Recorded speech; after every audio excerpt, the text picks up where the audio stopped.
21-এর vote, মনে আছে সেই স্লোগান? দিদি ও দিদি, সারা বাংলা তোলপাড় হয়েছিল, কিন্তু ভোটের ফল সব হিসেব উল্টে দিয়েছিল। আর এখন সেই বিজেপি আবার মাঠে, কিন্তু এবার মুখে নতুন সুর, জয় মা কালী। ব্যাপারটা কি বলুন তো? চলুন আজ এই বদলের পেছনের আসল রাজনীতিটা একটু বোঝার চেষ্টা করি। এটা কি বিজেপির মাস্টার স্ট্রোক, নাকি আরও একটা ভুলের শুরু? দেখুন, এই দুটো স্লোগানের মধ্যে তফাৎটা কিন্তু বিশাল। কোথায় ছিল সরাসরি একটা ব্যক্তিগত আক্রমণ, আর কোথায় এখন ধর্মীয় ভাবাবেগকে একদম লোকাল মানে বাংলার ছোঁয়া দেওয়া হচ্ছে। তো এই বদলটা শুধু কথার কথা নয়, এর ভেতরে লুকিয়ে আছে একটা বিরাট রাজনৈতিক স্ট্র্যাটেজির বদল। কিন্তু প্রশ্নটা হলো, কেন কেন বিজেপি তাদের সবচেয়ে চেনা, সবচেয়ে সফল অস্ত্রটাই বদলে ফেলতে বাধ্য হল? এর উত্তরটা কিন্তু লুকিয়ে আছে সেই 2021 সালের রুদ্ধশ্বাস ভোটের ফলাফলের মধ্যে। চলুন একটু ফ্ল্যাশব্যাকে যাওয়া যাক। 21 সালটা একবার ভাবুন তো, কি হাওয়া ছিল! চারিদিকে কথা হচ্ছিল এবার তাহলে পরিবর্তন আসছেই। কিন্তু যেই না ভোটের বাক্স খুলল, পুরো খেলাটাই ঘুরে গেল। যে গেরুয়া ঝড়ের কথা সবাই বলছিল, সেটা কিন্তু বাস্তবে আর দেখা গেল না। 294টা সিটের মধ্যে বিজেপির দৌড় থেমে গেছিল মাত্র 77-এ। হ্যাঁ, মানছি যে 2016-র 3টি আসন থেকে এটা অনেক বড় একটা লাফ, কিন্তু সরকার গড়ার যে স্বপ্নটা তারা দেখছিল, সেটা কিন্তু অধরাই থেকে গেল। ভাবুন, জয় শ্রীরাম স্লোগানে চারিদিক কাঁপিয়ে দেওয়া হয়েছে, স্বয়ং প্রধানমন্ত্রী এসে প্রচার করে গেছেন, কিন্তু ভোটের দিন সব হিসেব কেমন যেন উল্টে পাল্টে গেল। এই বিরাট থাকার পরেই বিজেপি বুঝতে পারল তাদের কৌশলে কোথাও একটা মারাত্মক গলক ছিল।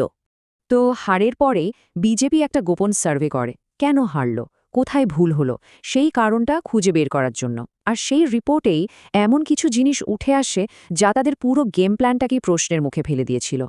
তাদের ওই ইন্টারনাল সমীক্ষায় মোট 4টে বড় ভুলের কথা বলা হয়।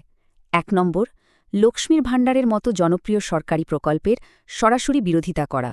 2, জয় শ্রীরামের মতো স্লোগান এত বেশি ব্যবহার করা যে লোকে তাদের বাইরের পার্টি বা হিন্দির পার্টি বলে ভাবতে শুরু করে।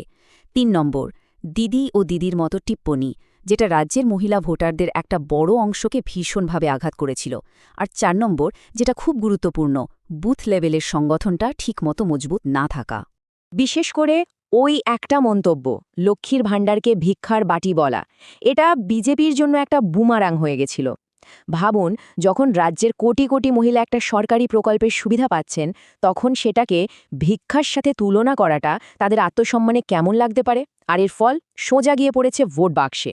তাহলে এই ভুলগুলো থেকে শিক্ষা নিয়ে বিজেপি এবার তাদের খেলার নিয়মটাই কিন্তু পুরো বদলে ফেলেছে।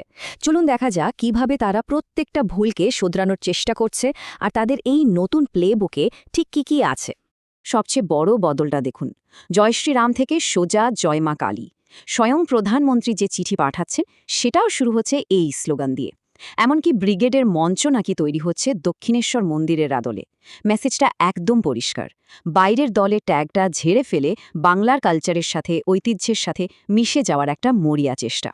দ্বিতীয় বড় বদল, পার্সোনাল অ্যাটাক একদম বন্ধ। কিন্তু আক্রমণের ফোকাসটা পাল্টে গেছে। এখন টার্গেট করা হচ্ছে দুর্নীতি, বেকারত্ব, এই ধরনের ইস্যুগুলোকে। মানে টার্গেট এখন আর মমতা নন, টার্গেট মমতা সরকার। আর 3 নম্বর স্ট্র্যাটেজিটা বোধহয় সবচেয়ে ইন্টারেস্টিং। যে বিজেপি আগে লক্ষ্মীর ভাণ্ডারের মতো প্রকল্পের সমালোচনা করত, তারাই এখন পাল্টা ওয়েলফেয়ার স্কিমের প্রতিশ্রুতি দিচ্ছে। তৃণমূল যদি বলে বেকারদের জন্য যুবা সাথী, তো বিজেপি বলছে তারা আনবে যুবা শক্তি আর দেবে আরও বেশি টাকা। মানে প্রতিশ্রুতির লড়াইয়ে তৃণমূলকে 1 ইঞ্চিও জমি ছাড়তে রাজি নয় তারা। কিন্তু আসল প্রশ্নটা তো অন্য জায়গায়। এই যে এত নতুন কৌশল, এত প্ল্যানিং, এটা কি আদৌ কাজ করবে? মানে খাতায় কলমের পরিকল্পনা আর মাঠের লড়াই কি এক হবে? আর বিভিন্ন সমীক্ষাগুলোই বা কি বলছে? সাম্প্রতিক পোলগুলোর দিকে যদি আমরা তাকাই, তাহলে কিন্তু দেখা যাচ্ছে টিএমসি এখনও বেশ খানিকটা এগিয়ে আছে। যেমন ধরুন, ভোটস ভাইব CNN নিউজ 18-এর সমীক্ষা বলছে টিএমসি পেতে পারে 184 থেকে 194টা আসন, আর বিজেপির ঝুলিতে যেতে পারে 98 থেকে 108টা। তার মানে সংখ্যা কিন্তু বলছে পাল্লা এখনও তৃণমূলের দিকেই ভারী। কিন্তু আমরা সবাই জানি, রাজনীতিতে সংখ্যায় শেষ কথা বলে না, তাই না? এই সংখ্যাগুলোর নিচেও এমন অনেক ফ্যাক্টর লুকিয়ে থাকে যা শেষ মুহূর্তে পুরো খেলাটা ঘুরিয়ে দিতে পারে। বিজেপির পক্ষে কাজ করতে পারে এরকম 3টে বড় ফ্যাক্টর আছে। প্রথমটা হলো 15 বছরের অ্যান্টি ইনকামবেন্সি বা প্রতিষ্ঠান বিরোধী হাওয়া। এটা একটা স্বাভাবিক পরিবর্তনের ইচ্ছে তৈরি করতে পারে মানুষের মধ্যে। দ্বিতীয়ত, আমাদের প্রতিবেশী দেশ বাংলাদেশে কিছু ঘটনা যা এপার বাংলার হিন্দু ভোটারদের একটা অংশের মধ্যে পোলারাইজেশন বা মেরুকরণ ঘটাতে পারে। আর ৩ নম্বর, ভোটার লিস্ট থেকে নাম বাদ পড়া নিয়ে যে বিতর্কটা সম্প্রতি তৈরি হয়েছে, সেটাও একটা বড় ইস্যু। তবে এত কিছুর পরেও বিজেপির সবচেয়ে বড় সমস্যাটা কিন্তু রয়েই গেছে। সেটা হলো দলের ভেতরের গোষ্ঠীদ্বন্দ্ব আর রাজ্য স্তরে মমতা বন্দ্যোপাধ্যায়ের মতো বড় কোনো মুখের অভাব। স্লোগান তো বদলে গেল, কিন্তু দলের ভেতরের এই সমস্যাগুলো যদি না মেটে, তাহলে লড়াইটা কিন্তু সত্যিই খুব কঠিন। তাহলে সব মিলিয়ে ছবিটা বেশ জটিল, তাই না? একদিকে বিজেপির ভুল থেকে শেখার নতুন কৌশল, আর অন্যদিকে মমতা বন্দ্যোপাধ্যায়ের পোড় খাওয়া রাজনীতি। বাংলার মসনদের লড়াইটা যে এবারও খুব একটা সহজ হবে না, তা কিন্তু বলাই বাহুল্য।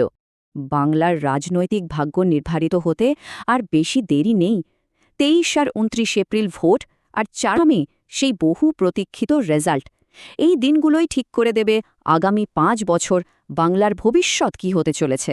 সুতরাং দিদি ও দিদি থেকে জয়মা কালীর এই যে সফর, এটা শুধু একটা স্লোগান বদল নয়, এটা আসলে বাংলায় নিজেদের অস্তিত্ব টিকিয়ে রাখার জন্য একটা রাজনৈতিক দলের মরণপণ লড়াই। এখন আসল প্রশ্ন হল, বিজেপির এই নতুন স্ট্র্যাটেজি কি শেষ পর্যন্ত ক্লিক করবে, নাকি মমতা বন্দ্যোপাধ্যায় আবারও তার দুর্গ রক্ষা করতে পারবেন?